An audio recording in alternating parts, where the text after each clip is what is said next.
Isa Gusau, the spokesperson for the Borno State government, and the country director, Social Welfare Network Initiative, Osemeka Emmanuel. Thank you both for your thoughts this morning.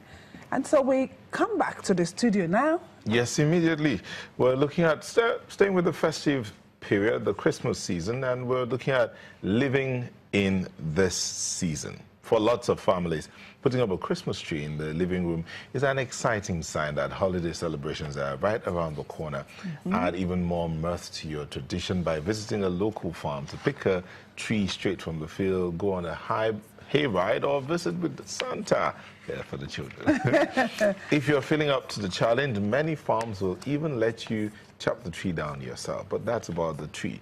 What about going into the farms to pick up the live turkey or the live chicken and all of that? You know then going to the shops to buy the clothes. That is part of the narrative now, the discussions. Are we focused more on those things that, you know, make Christmas merry, or are we focused more on the reason for the season? These are the questions we're asking. It's an annual thing. Is it about the consumables, or is it about the principles of the season? Okay, so to help us look at this, we have in the studio Mrs. Juliet Binitie of the Institute of National Transformation. Thank you for joining us. Thank you so much. Compliment of the seasons. Merry Christmas. You're looking lovely. And our other guests are still... Our other guests are still in traffic, but they will join us in the course of the conversation. So straight up, the Christmas season, the festive period, this period, we're used to the consuming part of things. The prices of things go up. There's usually fuel scarcity sometimes. There wasn't last year, but this is like what we have today. Those go to the market. I mean, the children, Mommy, I have not seen my Christmas dress. I've not seen my Christmas present. What exactly should we be looking at this period? You know, the annual Christmas season should create reflections in most of us, especially for the body of Christ, what we call the Church of Nigeria and the world. And for me, I began to reflect that we are not doing a lot on understanding the reason for this season. Man was in the midst of chaos. There was so much chaos at the time of the arrival of a born king. And there was a contention around him. But it's amazing that the king was not born in the palace. This king chose to be born in a stable, to reach out, telling mankind that at authority level, it's all about the people down there. And when a season like this comes, those of us, a few people who are privileged, those in governance, those who are authorities and have been blessed by God, should remember this season was that God took upon himself the suffering of man and came at the lowest level. Why was he not born in the palace? He was born in a stable, which is a principle. Every act of that season was at heralding principles for even nation building. The servanthood is not about sitting on a high stool. It's about being able to discern to the public. Right now, a lot of people are going through a lot of agitation, and everybody's asking, will this Christmas be really merry with the petrol scarcity? But the essence is not how merry, how much chicken you can eat, how much drinks. I mean, some people even go all the way and getting drunk and dancing and all that. It's okay if that's what you want to do, but always remember that this season should even be a sober season, especially for us as Nigerians, because we are not where we should be.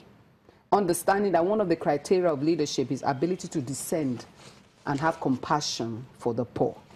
And Christmas is normally for that. And that's why most churches have widows outreaches, poor people outreaches. A lot of outreaches are happening, but beyond the outreaches, the principles of love, compassion, understanding that it's also a season where we understand that if God ruled over the world, we as humans can also rule in the systems that we have put together. But as Nigerians, we have not done very well. I mean, the traffic today shows that we need alternative routes. Beyond roads, beyond air, we need trains. With a population of Nigeria and Lagos, I mean, I was just imagining if there's a crisis, what we will do. So I believe Christmas normally is the holiday period, and that's why some people cannot separate it between Christmas and holiday. Everybody's closing up, organizations, but it's also a time for reflection. But you see, let's look at it from this other side. Here in Nigeria, around this period, prices of things go up. But in some other climes, around this period, prices of things come down. So Why do we have that disparity? That's what I'm talking about. It is a reflection of a people. When Christmas season comes, in leadership, you need to understand what was God trying to say to mankind. In our perspective as Christians, God decided to discern to the level of mankind, showing the leadership concept. That leadership is not about being high up, it's about descending. And that's why in places where in Western civilization, where it has been predominantly shaped by Christian values, which is in research, you can see that during Christmas season, people are giving back, trying to give you discounts, trying to give you back.